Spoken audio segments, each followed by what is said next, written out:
welcome into Talking Fitchburg on this Tuesday, May 25th, 2021. I'm Jeremy Crosby. Hope you had a wonderful day. Glad you're tuning in with us today on another edition of Talking Fitchburg, and I got a busy one for you. We're continuing our special on swim safety all this week, as we have a great panel lined up for you again today.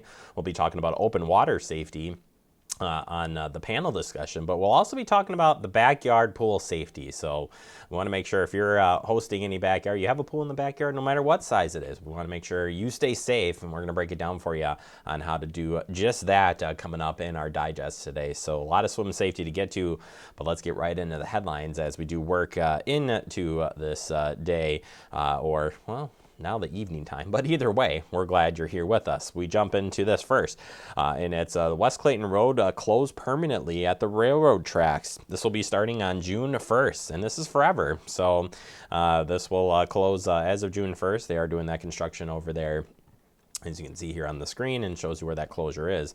Again, that is a permanent closure forever. So if you need any or have any questions, need more information, you can contact Thomas Ballwig with the Fitchburg Public Works Department, and he can answer any of those questions. That information is on your screen. Turn your attention to Juneteenth at the Fitchburg Senior Special event coming up here in honor of celebrating Juneteenth on June 16th. They will be having a special meal from 12 to 1 p.m. You do need to reserve this meal. Deadline for that is June 11th. This meal will include fried chicken and fried or baked, mac and cheese, and broiled greens, that is, with smoked turkey, corn, bread, and red velvet cake and strawberry soda. All of that, again, happening at the Fitchburg Senior Center Wednesday, June 16th. You do need to make reservations by the 11th.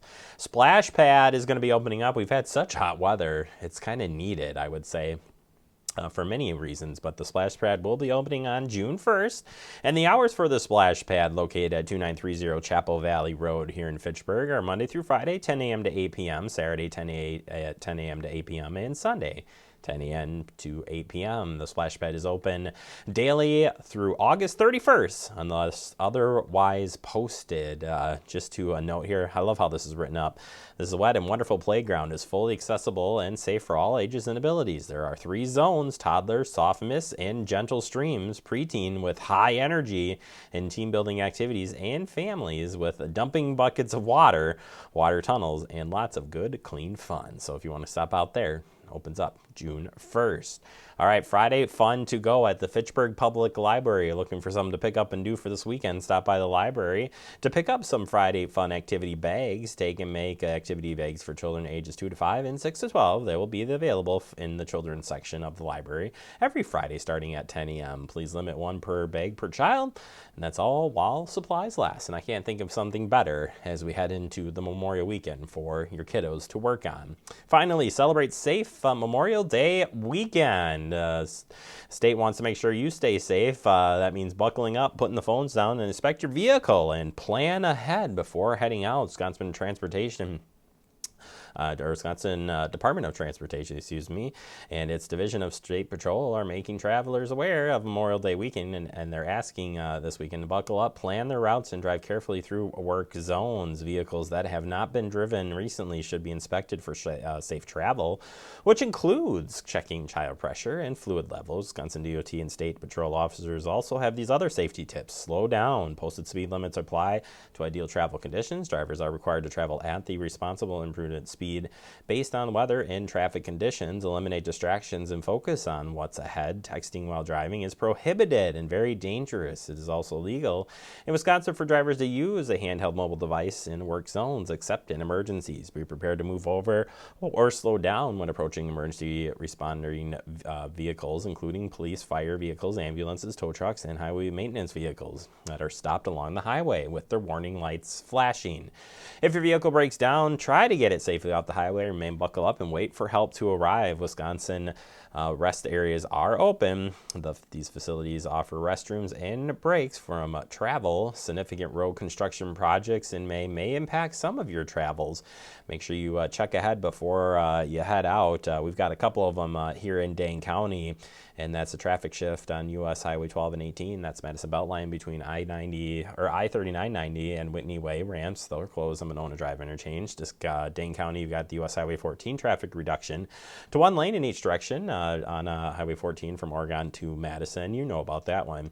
In Dane County and Rock County, motorists on I-90 39 near Madison, Janesville, and Beloit should be alert for lane shifts, changes, crossovers, and different speeds in those work zones. All that information is on the DOT's website, rather. You can check it out. All right, that does it for our headlines. Coming up next, we open up our digest. We'll be talking about backyard pool safety right here next on Talking Fitchburg.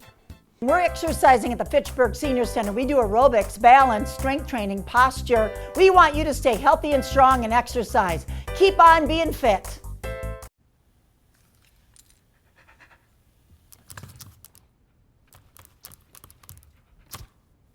There's a shelter pet who wants to meet you. Meet one today. Visit theshelterpetproject.org. Adopt. Welcome back into Talking Fitchburg. In our digest, and today we're talking about backyard pool safety. If you bought a pool last year, have a pool, or be getting a backyard pool, this segment is for you. We want to make sure you stay safe in all capacities, including wearing a life jacket, having a water watcher, and general safety, including having a gate around your pool area. Those are just some of the things we talk about in this piece. It is extremely important to wear a life jacket because it can save your child's life or even your life. If they were to fall in the water without your, without you seeing them, like, they have a better chance of getting out of the water again, having their life jackets on. There are many different kinds of life jackets. Some are like meant more for recreational, like in the pool, and some are meant more for being on a boat, and if something were to happen there, it can be more life-saving to wear the right kind of life jacket. It can save your life. It's life-saving, and it helps you not drown, keeps you up at the surface, and it can, for babies especially, it raises their head out of the water so that they can breathe and not get trapped underwater. So this life jacket is for a toddler. You can see that there is a weight range, and then the reason I like this life jacket so much is that there is a buckle that goes under the child so that they can't slip out of it. So you want to make sure that all of these buckles are fastened correctly, and that it's on, and that it won't ride up over their face. So here are two similar life jackets, both for toddlers. You'll notice that this one has a handle and this one doesn't. I would recommend you have this one on a boat so that if your child were to fall in, you can easily grab them and retrieve them from the water. This one, you'll notice, also has the weight and lifeguard certified stamp, and so this one would be a good life jacket, but looking for features that can save your kiddos even more is great. So to make sure that a life jacket is safe for your use, you want to make sure that they are lifeguard approved and the correct size and weight. These are your typical life jacket that you might find on a boat. However, they are not the best for kiddos. They're hard to get on and easier to get off. We want to lead by example, and so if you're on a boat, your child is with you, you always want to be wearing your life jacket so that they know that they should be wearing theirs too, and you will be safe and they will be safe, and that's all we want. So these are called puddle jumpers. These are not something we would recommend using in your pool. They are very easy for a child to get on and off. We recommend constant supervision with these if you do need to use them, but we would prefer if you use another life jacket. This is an infant life jacket. You will see on the inside it specifies that it says infant. You'll notice that it has this head support at the top with a handle. This is so that if your baby were to fall into the water, they would lie on their back and their face would be held up out of the water, and the handle makes it easier for you to retrieve them out of the water. And you'll also notice, again, it has this strap that goes under the infant so that they don't slip out of their life jacket. So the first thing you want to look for is that your life jacket is Coast Guard approved. There's a little symbol inside the jacket that will tell you whether or not it is approved. And then you also want to make sure that the weight is correct for whoever is going to be wearing this life jacket. You also want to make sure that there are clips that fasten together and are secure. And then you also, if possible, you want to have this leg strap that keeps the life jacket secure to your child. And then if possible, you also want to have this handle.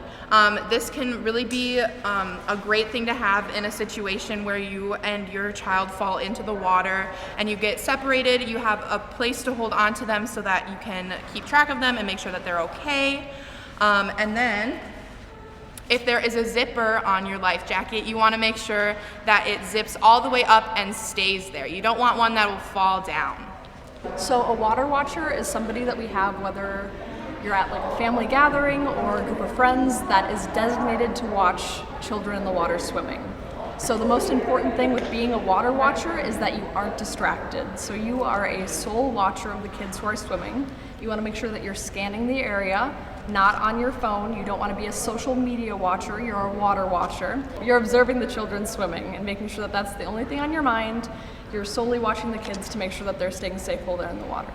So during the month of May at SwimWest, we will be having these handed out at the front desk. They're water watcher cards and they come with a very nice lanyard. So as a water watcher, on the back it shows your promises. So you're promising to keep consent and watch children around the water at all times, not to be distracted or socializing with other people or with your phone. You'll be relieved of the water watcher duty when somebody else comes in to watch the kids. And in case of emergency, you will call 911 and follow the directions given to you then. So to be a water watcher, we recommend that you are 15 years or older, as well as just not being distracted and making sure that you will be able to watch the kids. On our website, actually, we have a very nice printout. You can even punch a little hole in it and make your own lanyard as well. On the back, it also has our promises, your duties as a water watcher. So the Make a Splash also offers a water watcher card. It also has the promises of being a water watcher, which are very similar to ours.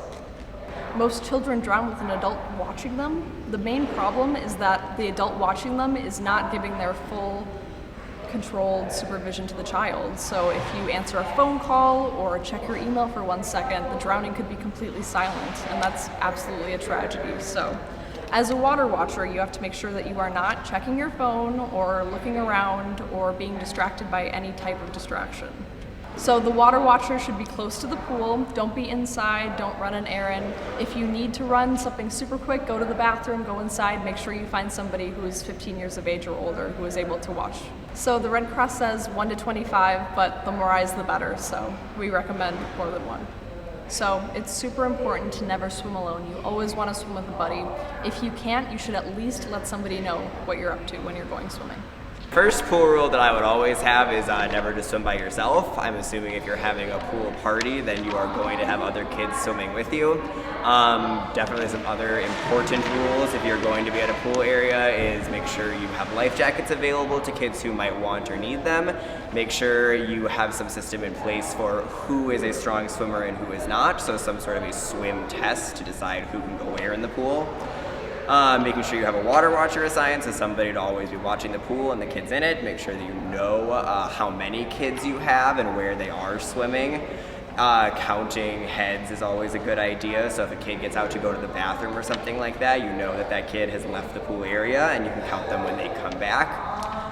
And buddy checks are also always good, having kids every 10 minutes get with their buddy, make sure that they know where the other swimmers are, and then continuing to go after that. One of the best things to have is a locking child-proof pool cover so that no one can access the pool when you do not want them to be using it.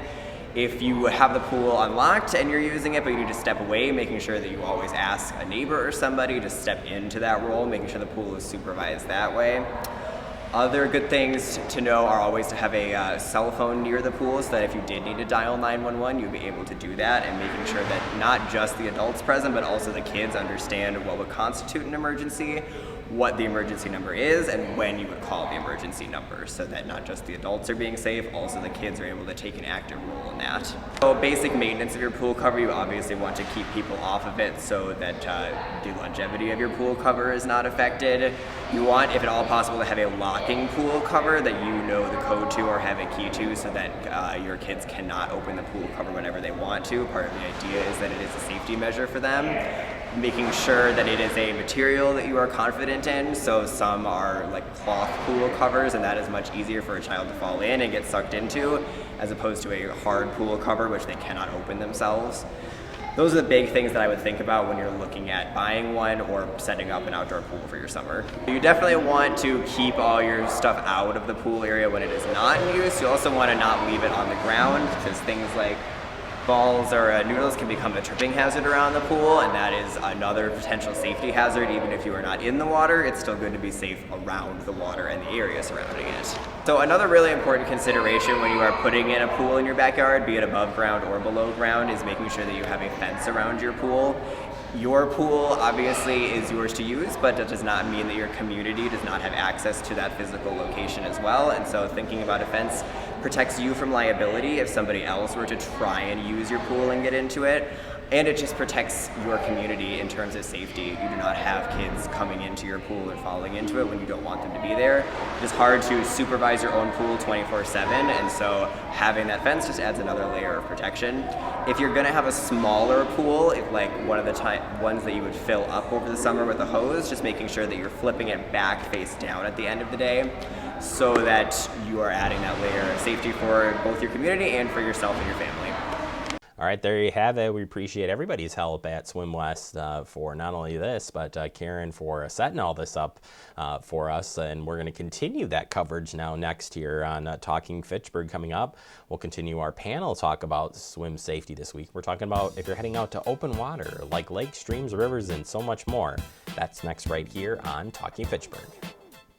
Cuando estaba en crianza temporal, nunca sabía cuándo me iba a tener que mudar, así que siempre tenía mi maleta lista. Y un día me adoptaron. Mis nuevos padres me abrieron sus corazones y su hogar.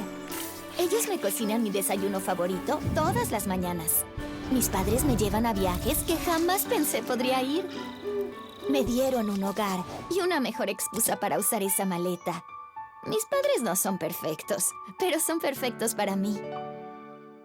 Welcome back into Talking Fitchburg, continuing our series this week about water safety. I've got the panel back here. I call them the panel. I don't know. I just went with that. But I've got Haley, Karen, and Jenny back here, and very excited to continue talking about water safety. Today, we're going to talk about open water safety. So we're talking about lakes, streams, state parks, ponds, things that aren't necessarily in your backyard. You might have a stream in your backyard. I don't know. But we want you to keep safe when you head out and enjoy these activities. And we know a lot of people took advantage of the state parks last year, Karen, and that outdoor rec is so important.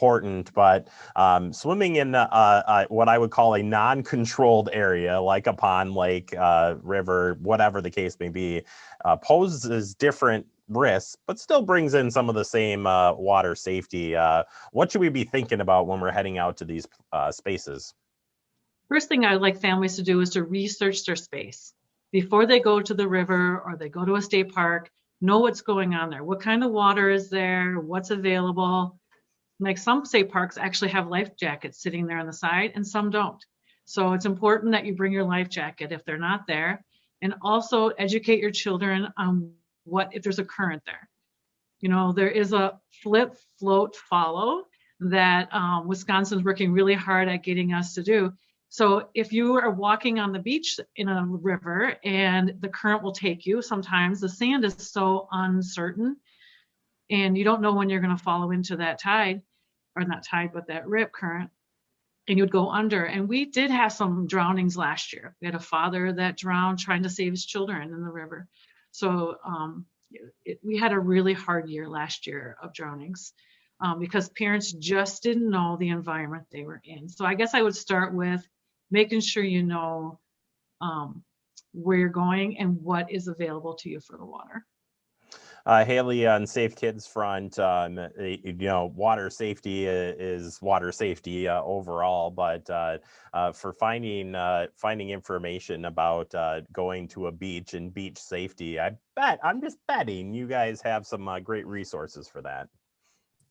Yeah, so one thing I would recommend overall is just to be aware that when you are going to these lakes, rivers, whatever it be, it's not the same as an at-home environment or pool. So I would really research the place that you're going to first. So I know Devil's Lake is a huge one for many families to go to here in Wisconsin. The environment is much, much different. So I would take that time, to look into that location, like Karen said. They don't often have, lifeguards there. They might have designated areas where they recommend those kids to stay, but that's not always the case. And so just knowing you have, a rocky environment that you might be walking into, the sand will be different. And honestly, those places get really crowded in the summer. COVID definitely has impacted that as well. But I think, knowing, your kids are here and you really need to keep that eye on them just because, there's a lot going on at that time.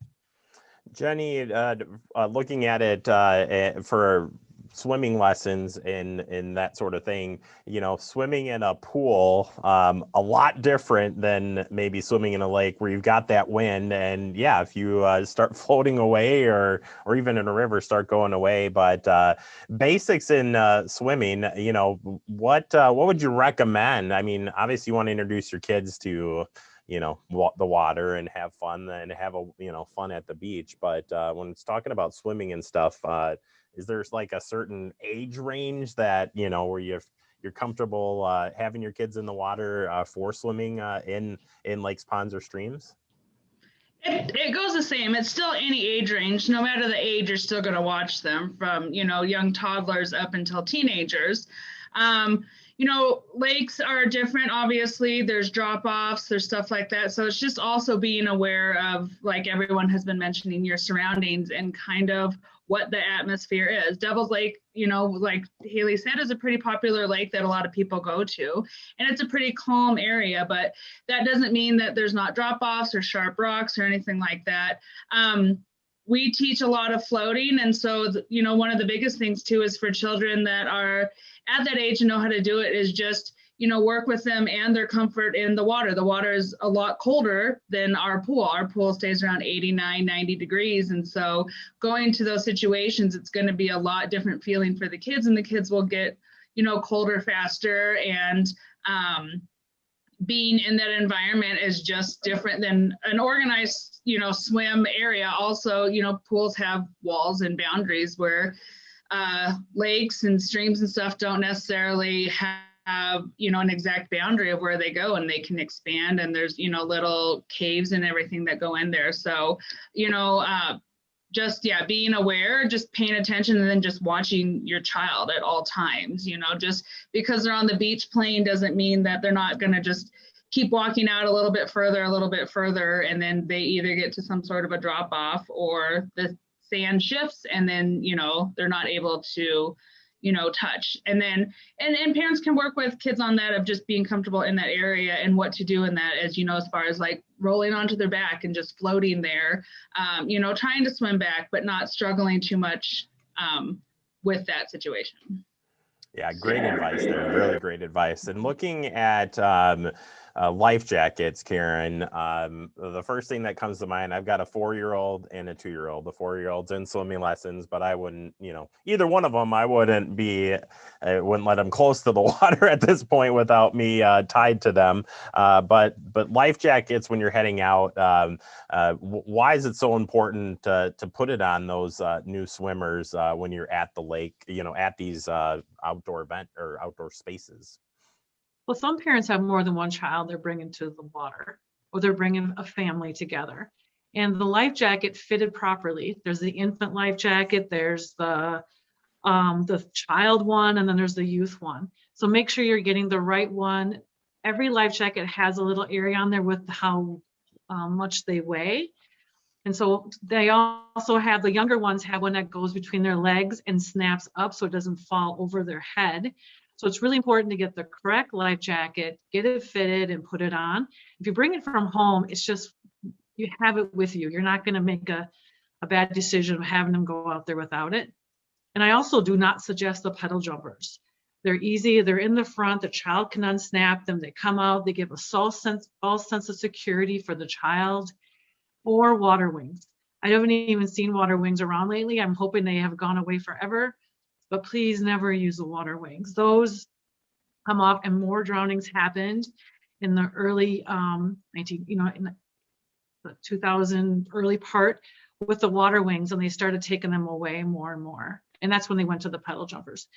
But life jackets are really important. I like with the infant ones that have that thing on the back, so you can grab it and bring them back to safety, especially if you're on the boat.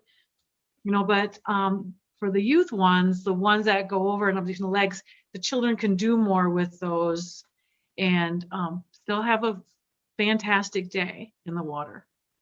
Absolutely, and I'm thinking just good on some coverage of the sun too. It gives you that little extra barrier of sun. And I'm Haley's like, yeah, we could probably talk about putting on the suntan lotion too as you head out there, which you should do. Let alone, Haley, really quick on the life jackets. Could Safe Kids help in that way of helping parents if they did have questions, bringing a life jacket to you? Certainly, I know Karen would happily answer any of those questions too for anybody out there. But on Safe Kids front, can you answer some of those questions for parents? Yeah, absolutely. So Safe Kids Worldwide has a lot of great resources for that life jacket. Too, here in Dane County at the American Family Children's Hospital, we have the Safety Center, which we do provide and have life jackets for sale that can actually, you can call and have them adjusted for kiddos and be fitted. So what we're really looking for is that it is that tight fit. And then when lifted, it's not going to go over their head, cover their nose or mouth. So that is super important. Going off of what Karen said, don't rely on those little floaty devices, those pool noodles, those wings, those tubes. It is not to be in replace of that flotation device. And it is so important. Personally, a tip too for families is, if you have time, learn CPR. I know that we, think we're watching our kids, that those flotation devices will always be there to help, but learning CPR and having that resource too, if you, something happens to your kid or another kid, is so important as well. Yeah, that is a great point. And I hate to cap it off right there at that spot, but we've got more interviews to come this week. So excited. Thank you all again for your help. We'll be talking about specifically rivers. Last year, we know there were a lot of people take out to the rivers, and unfortunately, there were some fatalities too. We're going to break all of that down on our next segment. So thank you all so much. We'll see you again real soon, and we'll take a quick break. More to come. You're watching Talking Fitchburg.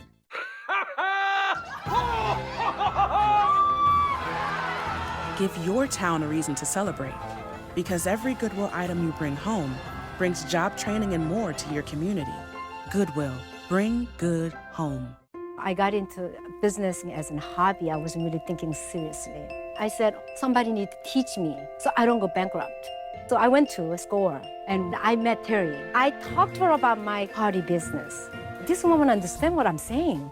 There are people with amazing knowledge right there and free. My table linen entertained the First Lady and the Russian First Lady. That's good enough for me. Get your free business mentor at score.org. Home fire drills give your family a plan of action. In a home fire, you may have less than 2 minutes to get out. So when you drill, show everyone 2 ways out of the house, pick a safe meeting spot, and get there in under 2 minutes. Then practice home fire drills at least twice a year. You can even make them fun. So everyone knows the sound and exactly what to do when they hear a smoke alarm. Go to ready.gov/fire drill and learn how to prepare your family for home fires. Welcome back into Talking Fitchburg. Wrapping up the show for today. I want to thank our guests for helping us out, all those folks at SwimWest, including our panel as well. We'll have more talk. Specifically tomorrow, we're going to talk about river safety. If you head out for river, whether you're interested in tubing or so much more, rivers definitely pose a different threat when it comes to swim safety, and we'll continue that tomorrow as we continue our talk with swim safety. As we wrap up here, remember, you can stay connected with Fact TV. It's fast, fun, easy, free. It's all so much more. And it wears a life jacket too when it goes outside. I don't know if